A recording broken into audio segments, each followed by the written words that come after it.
All right, everyone. Hello and welcome to the regular meeting of the Sustainability and Infrastructure Commission this Wednesday evening, October 9th. I now call this meeting to order. Please join me in the Pledge of Allegiance. I pledge allegiance to the flag of the United States of America and to the republic for which it stands, one nation, under God, indivisible, with liberty and justice for all. All righty. Madam Clerk, could you please call the roll? Sure. Commissioner Robbins? Here. Vice Chair Michael? Here. Chair Narita? Here. Commissioner Rowinski? Here. And participating remotely, Commissioner Kranz. Is here. Great, thank you. And then Commissioner Kranz, is my understanding is that we need to call a motion to accept your remote participation this evening. And so I think we are requesting that you describe the reason for the request in just a few words and confirming you have audio visual. Right. Sorry, Commissioner Krantz, just before we do that, we're going to take a vote to add this item to the agenda first. Correct. Mm-hmm. So we're just going to ask. Okay, great. Thank you. So let's go ahead and add this new item to the agenda. The item will be admitting the commissioner to the meeting remotely. Is that correct, Clerk? Yes, so we're going to take an urgency item. So we're going to ask our fellow commissioners to add an item for remote participation. So our first step is to add this item to the agenda, and then if the commission agrees 4-0 to add this item, we will then take up the item itself, which is the vote for Commissioner Krantz to participate remotely. Okay, great. All right, so shall we amend the agenda? Can I get a motion to amend the agenda? So moved. Second. Wonderful. Can we do a roll call? Commissioner Robbins? Aye. Vice Chair Michael? Yes. Chair Narita? Yes. And Commissioner Rowinski. Aye. Motion passes 4-0. Great, thank you. Okay, so now we can take up this item, in which case, Commissioner Kranz, could you describe the reason for the request? Sure. Madam Chair and fellow commissioners, I'm requesting to participate remotely under emergency circumstances. As I'm unable to attend due to personal medical reasons, I just got out of the hospital. I confirm that I will have both audio and video on throughout the entire meeting, and there will be no individuals of any age, especially over the age of 18, present in the room with me. Great, thank you so much, Commissioner Kranz, for addressing that. Can we have a motion to accept Commissioner Kranz's request to participate remotely? I'll make a motion. Second. Great. Can you call the roll? Commissioner Robbins? Aye. Vice Chair Michael? Yes. Chair Narita? Yes. Commissioner Rowinski. Aye. Motion passes 4-0. Fabulous. Thank you. Thank you, Commissioner Kranz, for participating in these extenuating circumstances. We're delighted to have you. And thank you. I get better, stronger every day. I should be with you in person shortly. I personally cannot wait to meet you in person. Wonderful. All right. So we are excited to be here in person with options for those who choose not to be in person to still participate virtually. So for those attending in person, please complete a yellow request to speak slip and hand it to the clerk if you're interested in speaking. If participating remotely, use the raise your hand feature in Zoom and you will be called on at the appropriate time. If calling in via phone, press star 9 to raise your hand, and when called upon, press star 6 to unmute.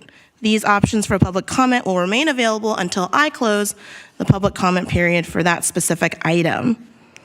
Okay, so the next thing on our agenda is the consent agenda items. Does anyone have any move to address any pieces of the consent agenda? All right, surprise, I do. I would like to move to pull it from the regular meeting minutes from last month and just clarify something real quick. Do I need a motion to do that, to do so on that front, or to pull it from the actual agenda? Okay. I believe so. Okay. Could I please get a motion to do that? I would move to do it. Could I get a second? I motion. Okay, I'll second then. Thank you. Commissioner Robbins. Yeah, I'll support it, but actually, I think any commissioner has the power to pull an item off the, you don't need a vote. I just asked if I needed to. Oh, I just asked if I needed, I just asked. Okay, well, I'll say aye, but you don't. I would be, thank you so much for clarifying. I just asked. Yeah, okay, great.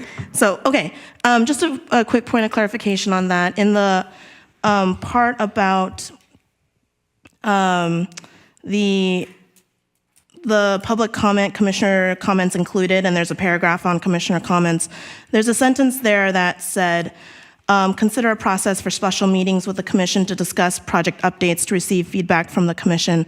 And I just wanted to edit that slightly, which was my piece of feedback there was to create a consistent internal process within Public Works to determine when items should come to the commission. There's been inconsistency in terms of if it's design or if it's a report or if it's a policy, and so just some consistency is important.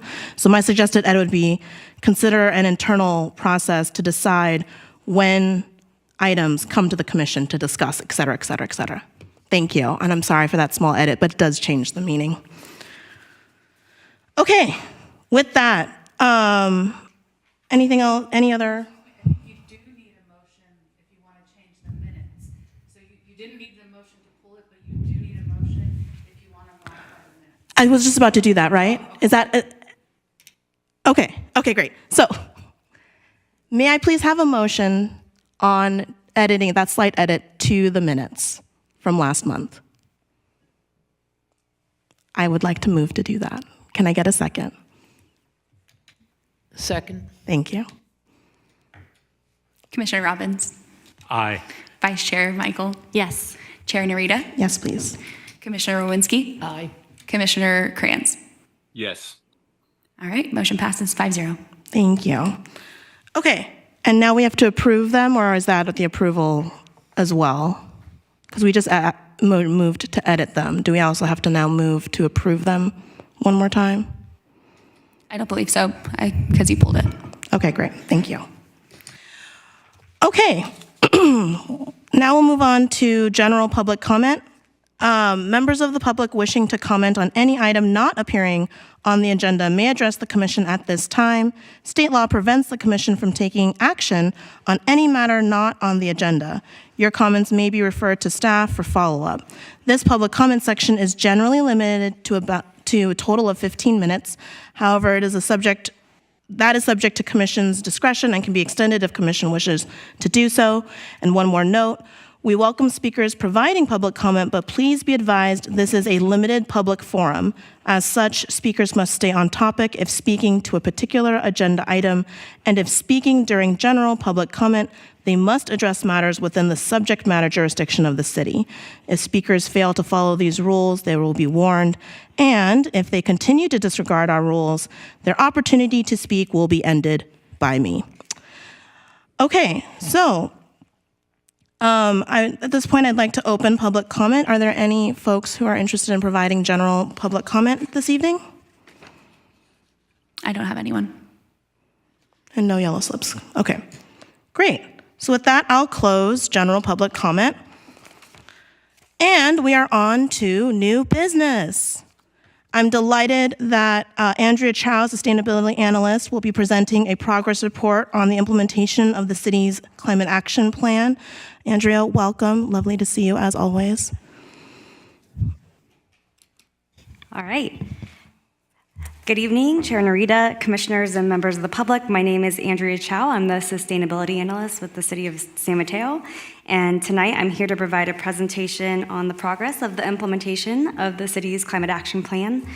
This type of progress report is typically provided in the spring of every year, but is much delayed due to staffing. And I'm going to start our presentation today with a little bit of background on our Climate Action Plan. Our Climate Action Plan was updated and adopted in 2020, and it includes strategies and measures that reduce greenhouse gas emissions. It contains measures across the following categories: building electrification, renewable energy, energy efficiency, municipal energy efficiency, clean transportation fuels, sustainable transportation, solid waste, water and wastewater, and off-road equipment. In 2023, the Climate Action Plan technical update was completed, and so this was a technical focused update on quantitative data points to align with the very recently adopted general plan. The items that were updated included the GHG reduction targets and the forecasts to align with the 2045 horizon year, but what wasn't updated was the different strategies that are still part of the Climate Action Plan and continually being worked on. And the Climate Action Plan was adopted by City Council in conjunction with the general plan in March of this year. And so the rest of my presentation tonight will start to highlight the specific efforts that were underwent in the different categories of our Climate Action Plan. Starting with building electrification. So in 2023, staff began work on the City of San Mateo's sustainable building strategy to electrify San Mateo's existing building stock that centers around equity and promotes a collaborative pathway to electrification. The city released a request for proposals to select a technical consultant and selected Rincon for the project. So over the course of 2023, Rincon completed an analysis framework incorporating equity and effectiveness, also a building inventory and market segmentation analysis, and then finally a lot of building electrification cost analysis. That was presented to the Sustainability and Infrastructure Commission and then also to City Council. In January of this year, staff and the project team presented the cost analysis and 5 specific building decarbonization policy options for feedback and direction. And at that time in January, the City Council directed staff to explore all 5 policy options. That project work was put on hold due to staffing over the summer, and since returning back to work, staff is re-engaging Rincon on this work.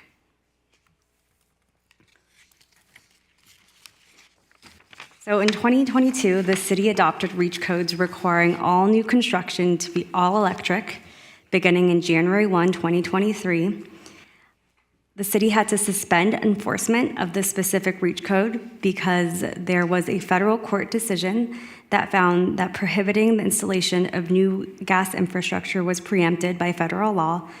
This case was called California Restaurant Association versus City of Berkeley, and thus the city's ordinance became non-enforceable. At this very recent October 7th City Council meeting, the City Council directed staff to bring forward an energy performance REACH code ordinance for council consideration to replace the city's currently suspended REACH code.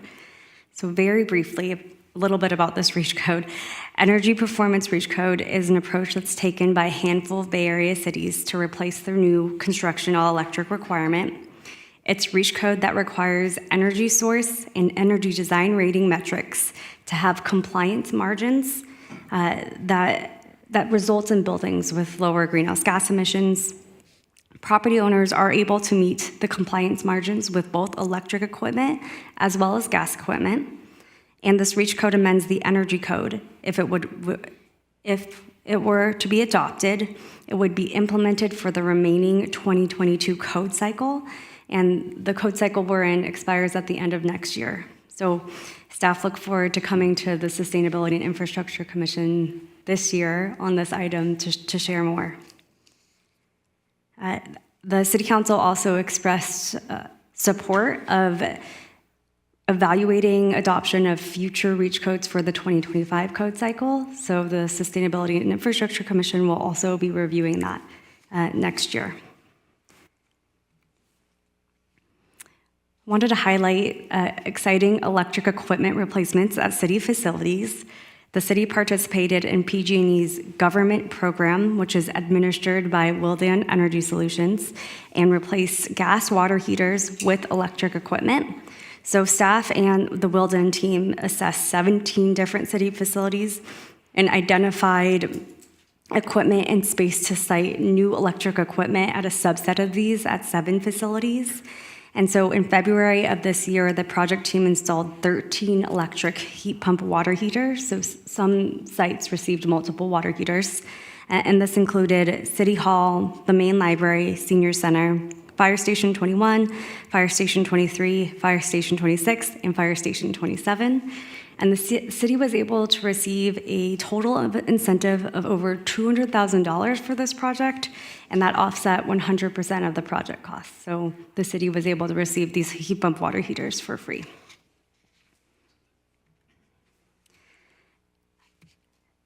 In April 2023, the city finished installation of 14 level 2 charging points at the second and El Camino garage.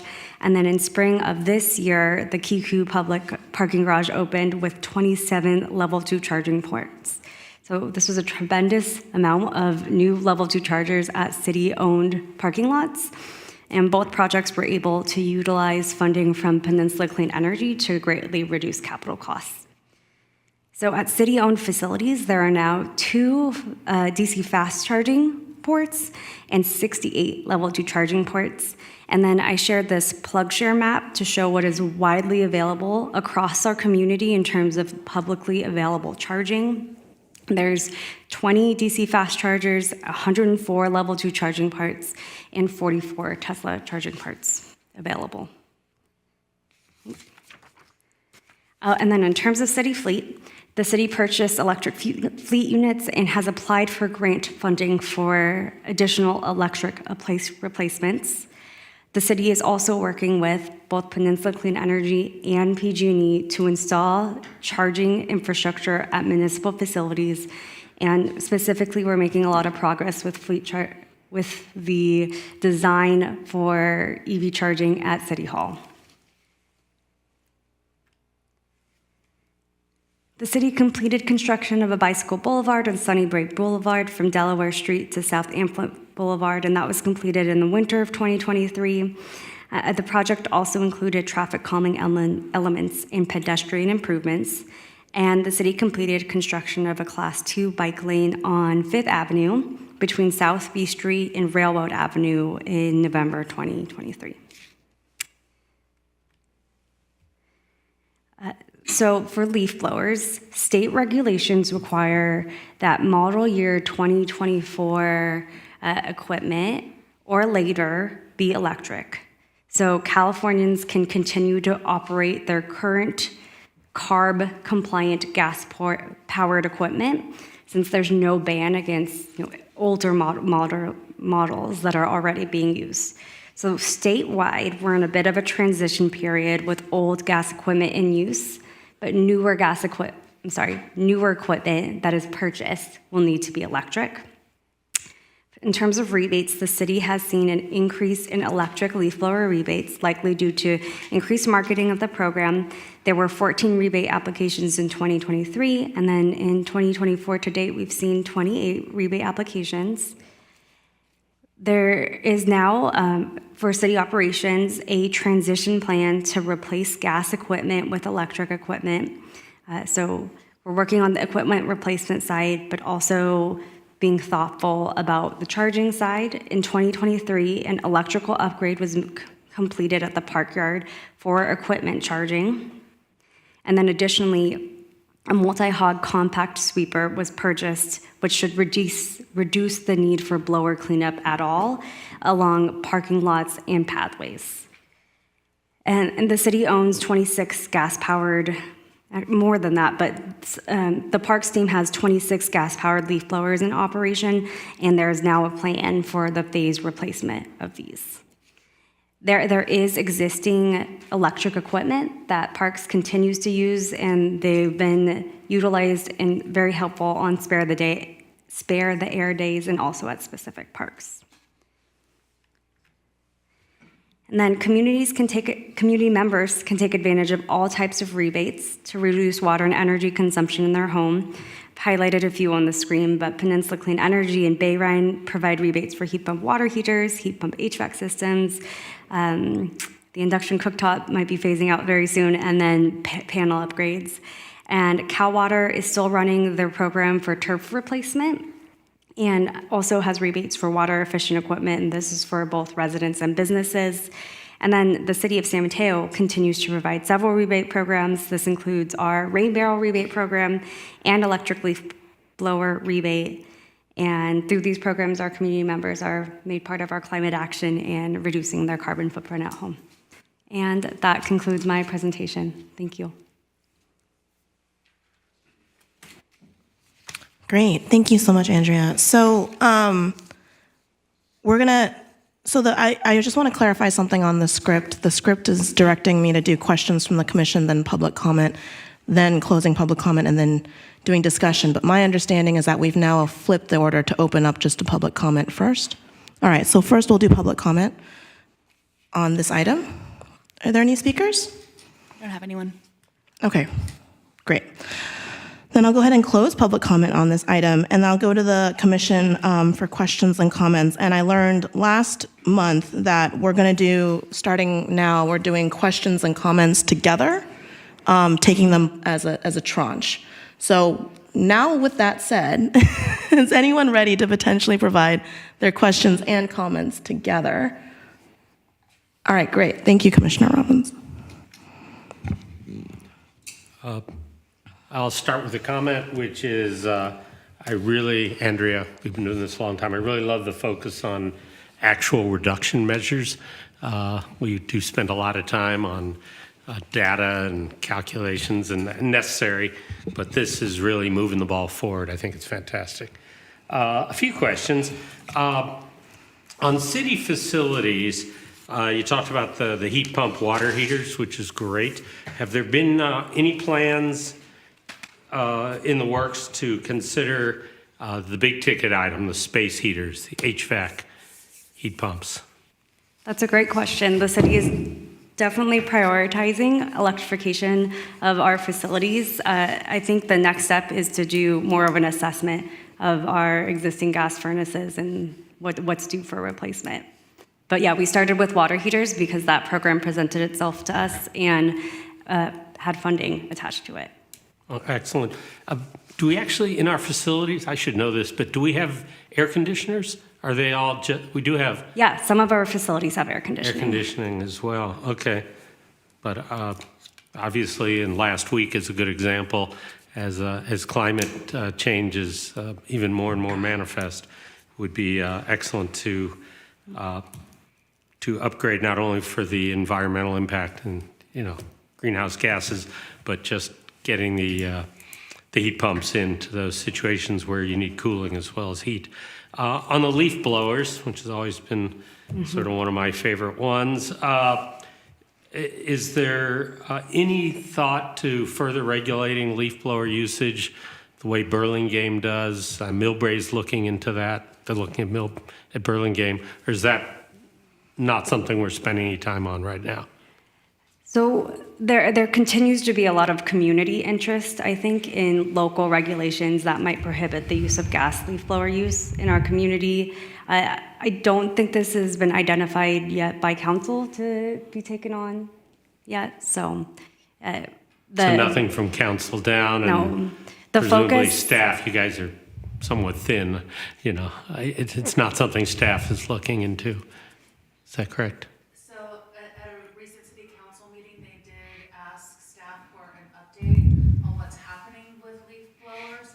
And so I think once they receive that update, which they'll get in writing, they may ask for staff to return, but I think they need to digest the information that's provided to them before they can gauge their interest on what they might want to do next. And if they did ask to return, that would happen at a public meeting during reports and announcements. Excellent. Thank you both on that. Also related on leaf blowers, on the rebate program, is there, do we still have a pot of money? Is there money available? Yes, funding Okay. is still available. Okay. Has there been any thought to maybe increasing the amount of rebate dollars on any, given rebate, given how few people have taken advantage of it? I think there's 24 residential and a handful of commercial. So I've looked at the rebate numbers and compared them across what other cities are doing. What we're providing is 50% of the cost for residents up to $100, and then 75% of the cost up to $500 for landscaping businesses. Right. So those numbers are consistent, if not generous, compared to other leaf blowers. $500 was at the time identified as a maximum because it did not trigger the need for, I think, tax-related paperwork for the businesses when they applied. Well, I appreciate that answer, but I do think the proof is in the pudding, as they say, and people aren't taking advantage of those in big numbers. So it'd be something I'd love to see, but it maybe require council to push on that.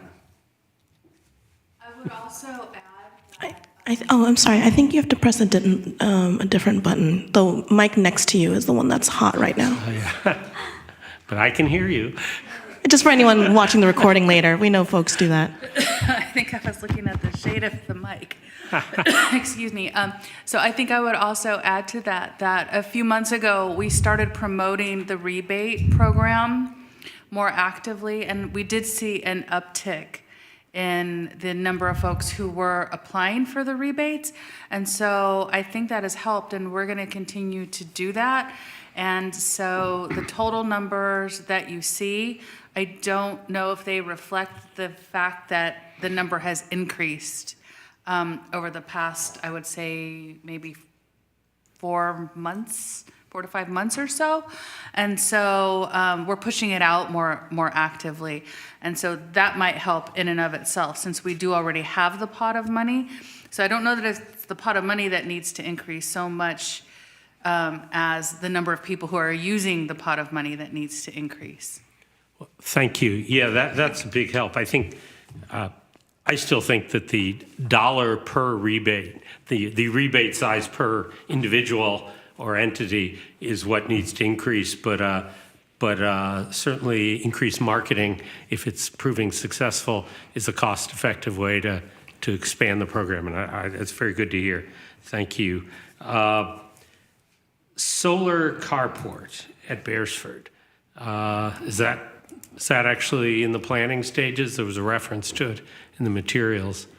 Yeah, so the city has been working with Peninsula Clean Energy through their solar and battery storage on public buildings program, where they're working with cities across the county to identify facilities for solar and battery.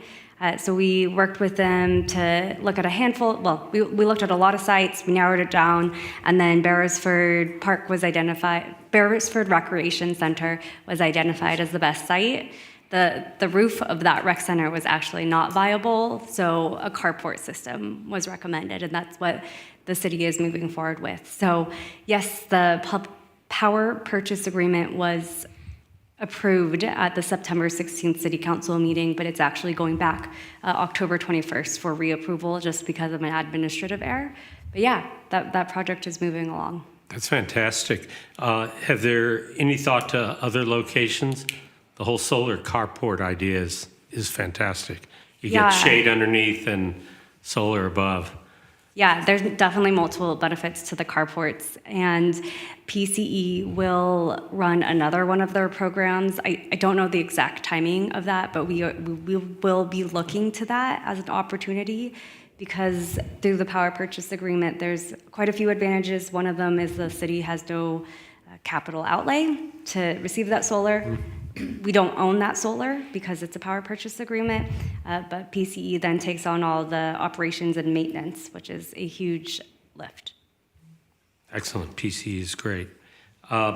Lastly, city vehicles. I've always wondered why there's so few that are, environmentally correct, if you will, either EVs or, what the liquefied natural gas or whatever the things that occasionally. What's the impediment there? Is it will, direction, or is it dollars?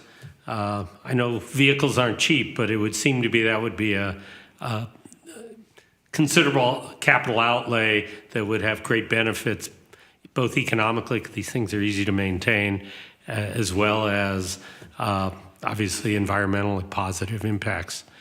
If we're running, 34 of 233, so you've got 199 other types of vehicles that it would be great, I think, if we could upgrade those more quickly.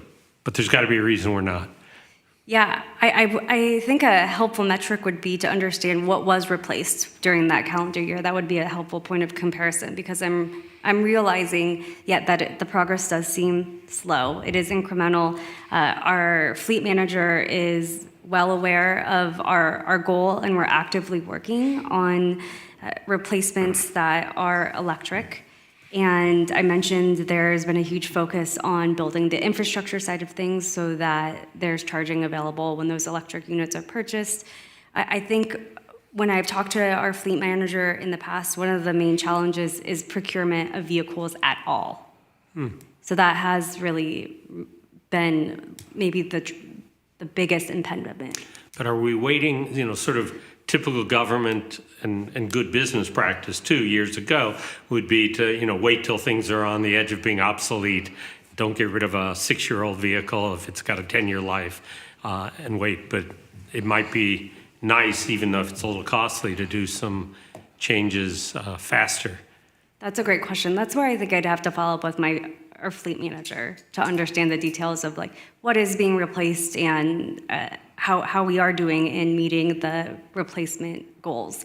So as part of our analysis on our EV fleet and like transition plan, so there are guidelines and recommendations on like per vehicle of each of our fleet vehicles, what they could be replaced with. So we do have like the tools, the evaluation and the information, but I'm sorry, I can't answer the question about kind of if we're able to follow that or what the barrier has been to meeting those goals. Well, I appreciate that. And my last is just a comment, which is thanks to staff as always. And Andrea, it's great to see you. You always do a great job. Thank you.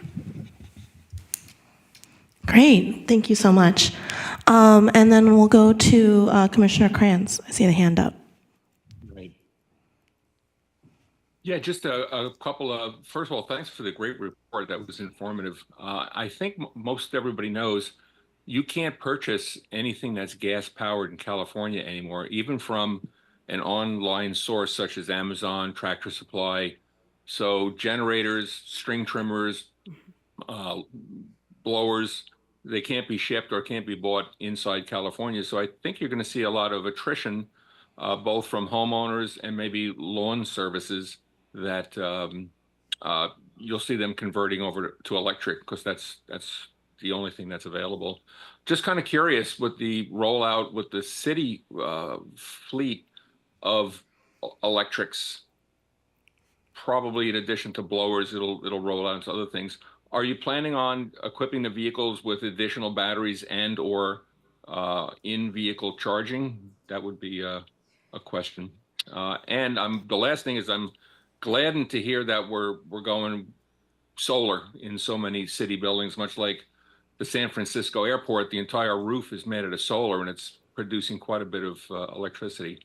So yeah, I think to tag on to what Commissioner Robbins said, yeah, I think it's going to be a great idea.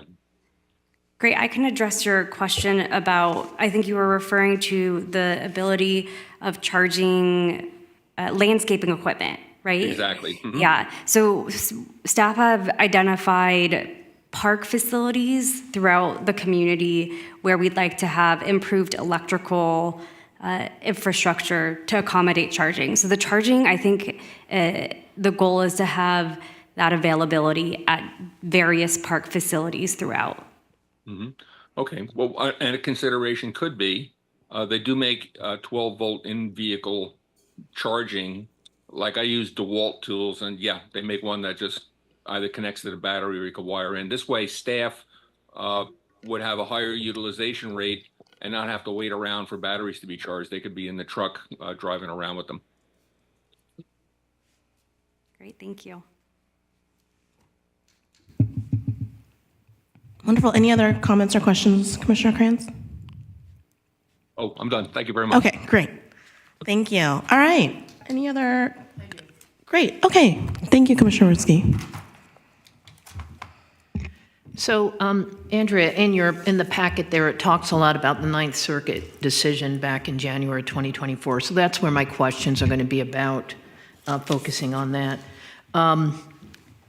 So regarding that decision, back in March of 2023, the Bay Area Air Quality Control Management District, it's a mouthful, issued a phase out of sales and installation of gas-powered water heaters and gas furnaces.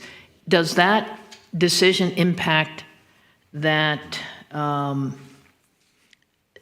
that edict, I guess I would call it, mandate? My understanding is that it's within the role of an air district to manage the air quality, and their rule is tied to NOx emissions, so the emissions associated with the gas furnaces and gas water heaters. So my understanding is no. So they are exempt from that ruling? Their approach is different. All right, okay. So that means that they're exempt from the ruling? I don't know, that's why I'm asking. Yeah, my understanding is that they're exempt from the ruling. Okay, alrighty. Then let me ask you also, the Ninth Circuit's decision, how does that impact existing buildings?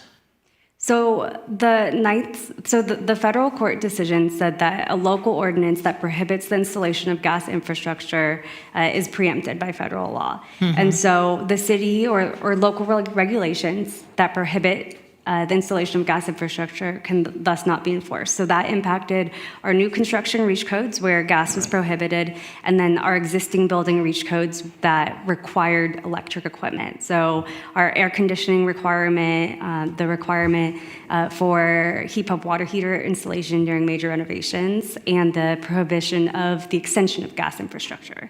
So those three, we adopted a suite of 5 reach codes, and those 3 reach codes were impacted by this. Right, we've got the 5, and then those were the 3 related to gas. So they were impacted by the Ninth Circuit's decision. That's right. Their enforcement is suspended. Right, the enforcement is suspended. Okay, then let me ask you, how does that impact within the context back in January 2024 during City Council meeting? They directed staff to explore 5 policy options related to electrifying the city's current housing stock.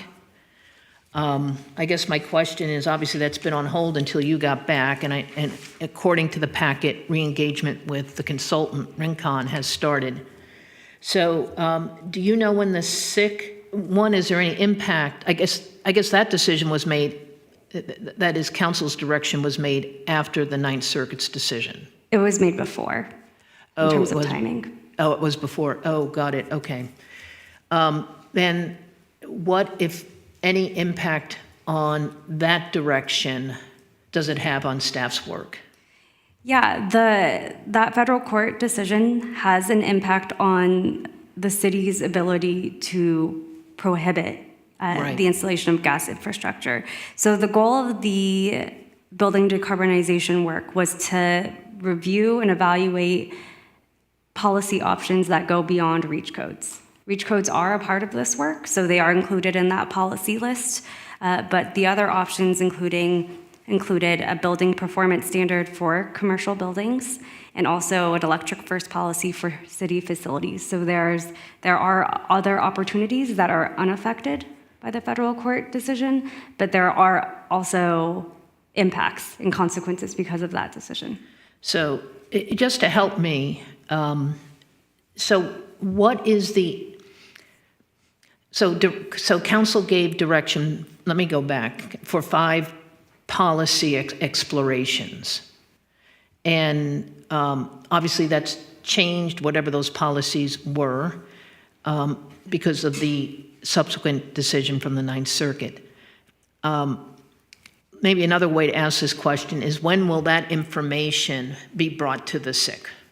Sure, that's a great question. Yeah, so the staff is just starting to re-engage on the project. I mentioned that there was a very recent city council meeting about REACH codes, and these items work hand in hand. So the Sustainability and Infrastructure Commission will be seeing this item next year.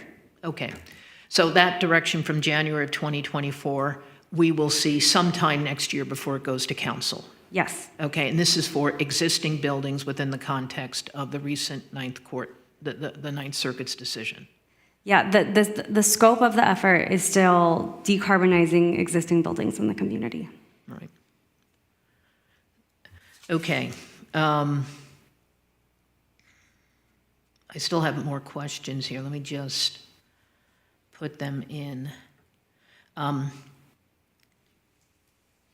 In terms of the October 7th City Council meeting, and these would be new construction reach codes, That's correct. right? And it talked about in the packet an energy performance reach code. I'm sorry, I was out of town for work, so I wasn't present, nor did I have time to read the material from that October 7th meeting. But can you please kind of summarize what was the outcome of that meeting? Is there an energy performance code as outlined in the packet that is going to be up for discussion as it relates to new construction reach codes? So on October 7th, the City Council discussed the Energy Performance Reach Code as a possible option, a possible replacement reach code for new construction. They were supportive of this approach and directed staff to come back with an ordinance. Before staff goes to City Council, this item will be brought forward to the Sustainability and Infrastructure Commission this year. Right, okay. And conceptually, can you just give us a sense of what that energy performance reach code could look like? Just a Sure. concept. Sure. So the Energy Performance Reach Code is a local amendment to the Energy Code, and it applies compliance margins to certain metrics that new builders have to develop. And so the compliance margins, I mentioned, they're applied to all buildings, and you can meet these requirements both with an electric building using electric equipment or with equipment that uses gas. Okay, so some sort of compliance metric that uses electric and or gas or a combination of both. Those are pathways of compliance. Yeah, but the amendment itself is to the energy code. So it's requiring higher standards on source energy and energy design So rating. what do you mean by amendment to the energy code? What does that raise a threshold or something? Yeah, so every 3 years, the state has an energy code that the city adopts, and the city is able to apply a reach code that it has to be stricter than the energy code. We can't be less strict. And so this approach takes on applying higher compliance margins to those two metrics that I named. And you'll hear a lot more about this at the Sustainability and Infrastructure Commission meeting on the ordinance. Okay. All right, and that will be brought before the SIC. Any other the end of this commissions this year. would be brought before Planning Commission? Our typical process is to bring reach codes to the Sustainability and Infrastructure Commission. Right. Well, since this is involving new constructions, maybe now we'll go into comments. Since this is involving new constructions, maybe the Planning Commission, it might make sense to bring them into the loop as well. We've had joint meetings with them. And this could be one where we do have a joint meeting. I mean, it's a comment, it's not a statement. Christina, it looks like you have something, yeah. Okay, please. Okay. All right. That is a thought to bring them in, since this is on new constructions, and that's what that commission works with. Other comments I'm going to mention here and then is to bring in all stakeholders early. I recall last September when we brought in the sustainability ordinance for existing buildings, a lot of people were a bit caught off guard, so it's reaching out to developers and homeowners associations and property managers to let them know of this, of what's being proposed, both in terms of the reach codes for new constructions and what's being done for existing constructions. And then whatever modeling you do is to try to use actual costs versus forecasted costs. And that data is available. And it's not only the installation, but it's the operation costs as well. Our electricity right now is really high. So, and that should be all included in the total bundle of costs to those that have to incur this. So, So I guess my stuff is really now, my comments are looking towards the future and reach out and to all stakeholders. Okay, so thanks. Great, thank you. Vice Chair? Thank you. Thank you, Andrea, for that portfolio of projects. I know there's a lot of staff hours behind that, and it's a lot of work. Just a couple of questions. First, I thought the 13 heat pumps in municipal buildings is really impressive, and I know that's a big effort. And just an idea, to think about maybe creating some sort of, if you haven't already, some sort of case study or information for other existing buildings in the city to see, how they may not get the free funding, or maybe they would, or who knows, but just to show how possible it is for existing buildings to make that switch to heat pumps. I think could be useful information for the community. Another question was, you had mentioned about the leaf blowers and the uptick in outreach. If you could maybe just give a little overview of what kind of outreach you do in general for all the rebates, including the leaf blowers, because I know that's part of the challenge of getting the word out. So I'm curious how that's done. Yeah, our marketing efforts for the electric leaf blower rebates are mostly done through our online channels. So we've got our e-newsletter and our social media channels through Nextdoor and Facebook, et cetera. And then usually to target our landscaping businesses, we'll do a mailer specifically to the ones who have a business license within the city of San Mateo. We're probably due to send another mailer. Great. And then just one more question about EVs. I like that plug share map you showed, which really indicates, we have a lot of public EV charging. So does that maybe mean that are there plans to install more, or is that a lower priority now to put in public chargers? Like, what's the next thought for the city regarding EV charging infrastructure? Yeah, the downtown area and our publicly owned garages was a priority to install EV infrastructure because you've got the retail uses and the office uses for people to utilize while their car is charging. And so I'm excited to say that we've got charging in, I think, almost all of our downtown parking garages have EV charging now available. The focus of EV infrastructure now for the city is for fleet charging. We really need that infrastructure in order to meet CARB's goals for transitioning our fleet. So fleet charging is the priority, but of course I think we'll always keep an eye on the funding streams available to install EV chargers because those do surface. Great, thank you. That's it for now, and great job. Great, thank you. Andrea, lovely to see you as always.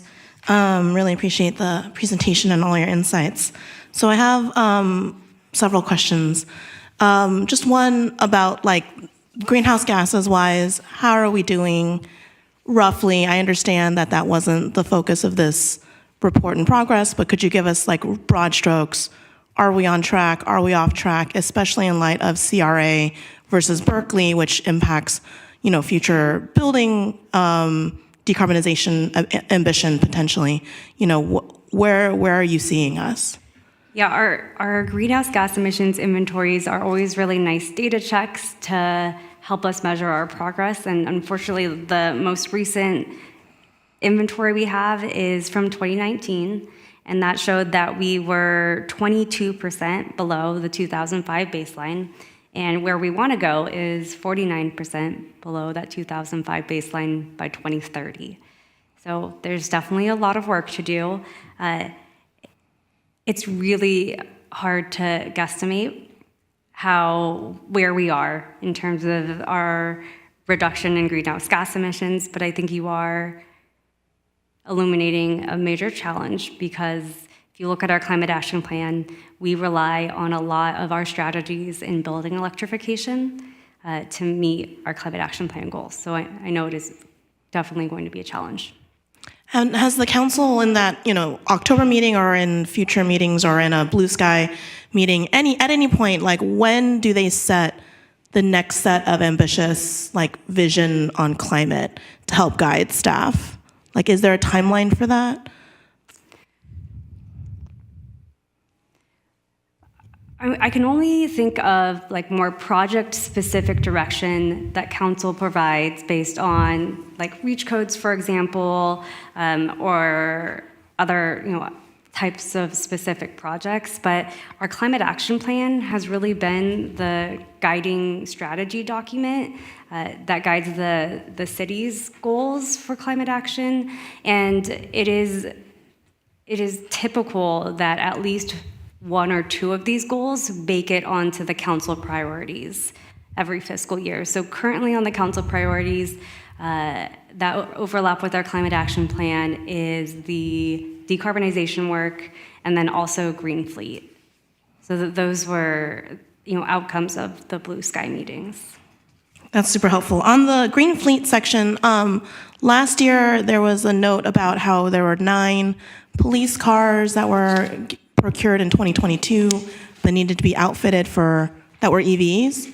And I know I sent you a last minute question, and so you can get back to me later. Or if you have it now, because you're amazing, I'm just curious if there's any updates on how that went in 2023. Yeah, thank you so much for sending your question in advance. I did reach out to try to understand I had reported that there were 9 hybrid patrol units that were being purchased for use by the police back in 2022. And again, working with our fleet manager has been really eye-opening because this process is much longer than I realized. So the police units are taking a long time to be built up with their emergency equipment. So these are still in process. So the units were received. Okay, so now they're being basically outfitted. They're being outfitted, that's Okay. right, yeah. Okay, got it. Unsurprising that it takes this long, but yes, understood. And then, so I also wanted to better understand there was an issue with like the storage, like battery storage across permits. I noticed there was like a 50% decrease year over year, and I was just curious if you had a table about permit issuances. Unfortunately, I didn't have better insights, and I think one question that I'll have to go back and that will require a little bit more time is to see if I asked for data to be pulled in a different way. Because one of the challenges in providing this data is making sure that every year it's provided in the same way. Like using permit issuance is different than the final permit even. Sure. So I think because not every my first permit is question. actually leads to a project, like completion. Yeah, and sometimes, yeah, Okay, there's a bit of variability there. got it. That's super helpful. Yeah, and in terms of a comment, would love to continue to see the year over year. When you have those tables, it's so meaningful, right? Because in the absence of GHG reduction data, which is completely valid because those things are a huge capital cost to do a GHG, inventory and don't need to be done every year. But that's the year over year consistency and data collection is actually the way you can demonstrate progress. And when you see something like that, it's a bit shocking and it does suggest,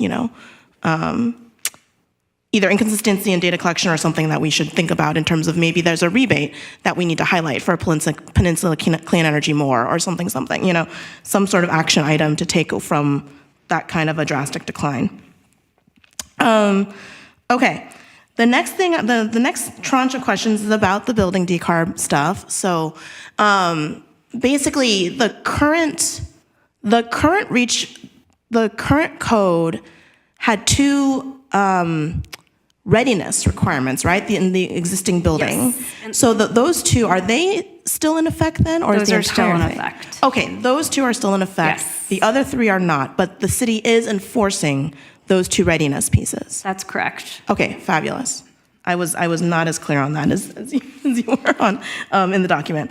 And then when it comes, and just to be again super clear, sometime in 2024 we will see a revision to the new construction REACH code. That is correct. Then in 2025 we will see the reimagined post-CRA versus Berkeley existing building decarb policy. That is correct. Okay, great. And so for the 2024, because we are barreling towards the end of 2024, for that new revised new construction reach code, is that having to Commissioner Ruinski's question, is that having stakeholder engagement, or essentially is are the things considered? Hold on one second. Are the things considered effectively more lenient than what was already in the code? Great. Yeah, you had two questions there. Yes, they're loaded. I understand they're intertwined. I think it's a good question. The energy performance reach code approach is less restrictive. It is less, yeah. It is less restrictive than our previous all-electric requirement. Okay. So I'll start there. And then in terms of engagement, this is a new construction reach code that impacts only new construction projects, right? So new construction accounts for a very small percentage of development in San Mateo. The focus of outreach has been on our developer community. And so staff held a webinar about the reach code approach on September 26th, so prior to that council meeting, and I was able to report out on the outcomes of that engagement. We had 6 people attend. They provided feedback. Overall, their comments were not about the energy performance approach and the compliance margin. They were actually more they raised concerns about the electric readiness requirements. That was their concern. And then they had some project-specific feedback. And one developer mentioned that they are already intending to go electric in their project and will only consider gas for the retail space in their building. So we are seeing that some projects in the pipeline still might intend to be all electric anyway, in terms of our larger multifamily commercial. Mm-hmm. Yeah. That's great. And I think so at any point, will the Rincon analysis be able to show the GHG reduction potential of these things? And then are you then able to cross compare with where we need to be theoretically on our reduction curve between now and 2030? Yeah, I think that can be something we request of Rincon to help contextualize the policy actions for the city to consider. I would deeply appreciate that in the analysis, in the various analyses, if possible, and not too onerous.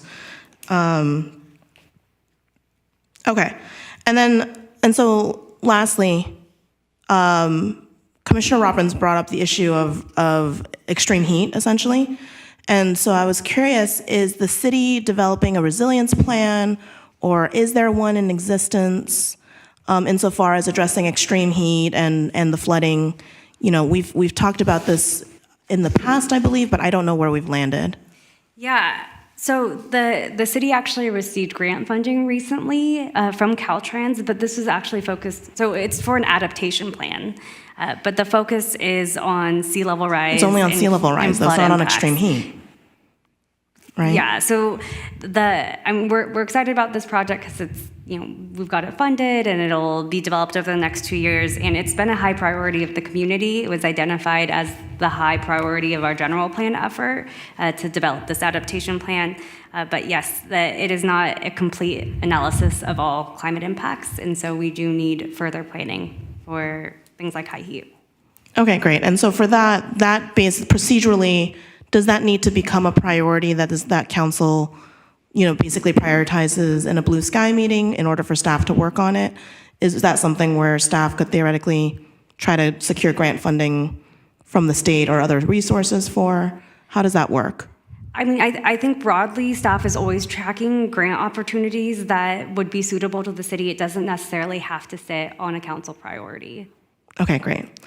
Okay, so then my comments are as follows. I would love to better understand with more regularity what we're doing on the sustainability side of things, understanding there's been staff capacity constraints lately. But I do think that we've noticed that Public Works is tending to dominate in the last 2 years, the time of this commission, and would love to even it out. I think it was a little bit more sustainability when before it was SIC, when it was sustainability, and then there was the other infrastructure commission. But as it's been combined, I've noticed more of a dominance on the infrastructure side, which might be warranted. But I would love to better understand sustainability in terms of like, what are the types of things where, more feedback could be great or helpful, other than just the regular action plan and the building decarb and leaf blowers. I'm not, that's been basically the topics of the last 2 years that have come to the commission, I believe.